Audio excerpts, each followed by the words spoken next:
So, imagine being so smart, so educated, and so successful that you become completely miserable anyway.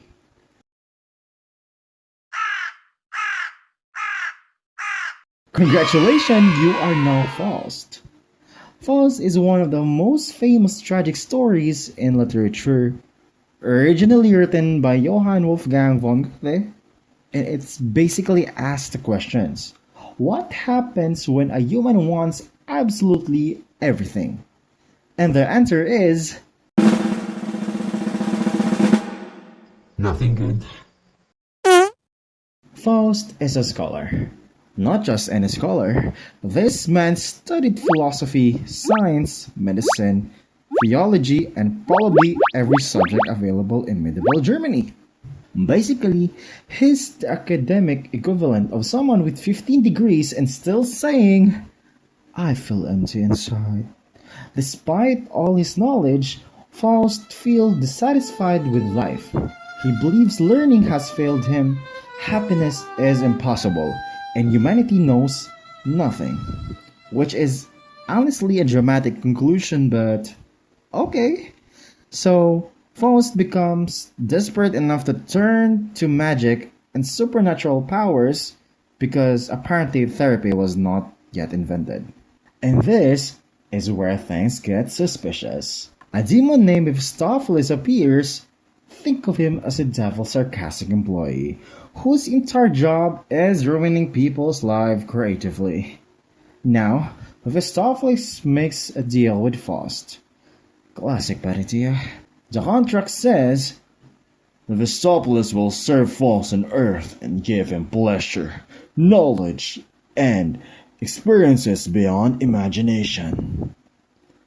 But if Faust ever becomes completely satisfied and he says, what? A moment to last forever. Boom! His soul belongs to the devil. And Faust, being extremely confident for someone clearly making terrible decisions, agrees immediately.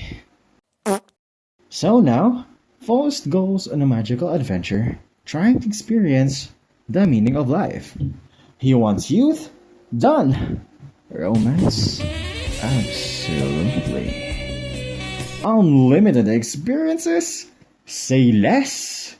And this leads us to Gretchen, also called as Margaret, an innocent young woman Faust falls in love with.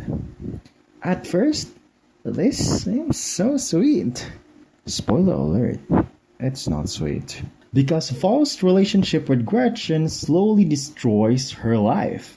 Her family suffers, society rejects her. Tragedy happens everywhere. And eventually, Gretchen ends up imprisoned after losing everything. Which is the story reminding us that selfish desires can hurt innocent people. You know, fun literature stuff. Faust tried to rescue Gretchen from prison, but she refuses to escape with him. Why? Because unlike Faust, Gretchen accepts responsibility for her action. She turns to God for forgiveness instead of running away. Surprisingly, heaven saved her soul. Meanwhile, Faust and Mephistopheles live together. Now, if you thought the story ended there, nope. Gothi looked at this strategy and said, what if we made it even more philosophical? So part 2 becomes a giant symbolic journey involving politics, power, mythology, wealth, ambition, and humanity itself. Faust keeps chasing success and fulfillment, trying to create meaning through achievement and progress. And after a very long journey, Faust finally dies. Now you think the devil wins the deal, right? Actually, no. Because Faust never truly stops striving to improve and search for meaning. So in the end, heaven claims his soul instead. Meaning of the story suggests that humans are flawed, but constant striving and growth still have value. which is surprisingly hopeful for a story that started with demon contracts. So, what are the main lessons of Faust? First one is unlimited ambition can become dangerous. The second one is knowledge alone does not guarantee happiness. Third, humans constantly search for purpose and fulfillment. And finally, choices have consequences, especially choices involving suspicious magical contracts. And that is Faust, a story about ambition, temptation, regret, and humanity's endless search for meaning. Basically, what if existential crisis becomes a full-length drama? Honestly, that's pretty iconic.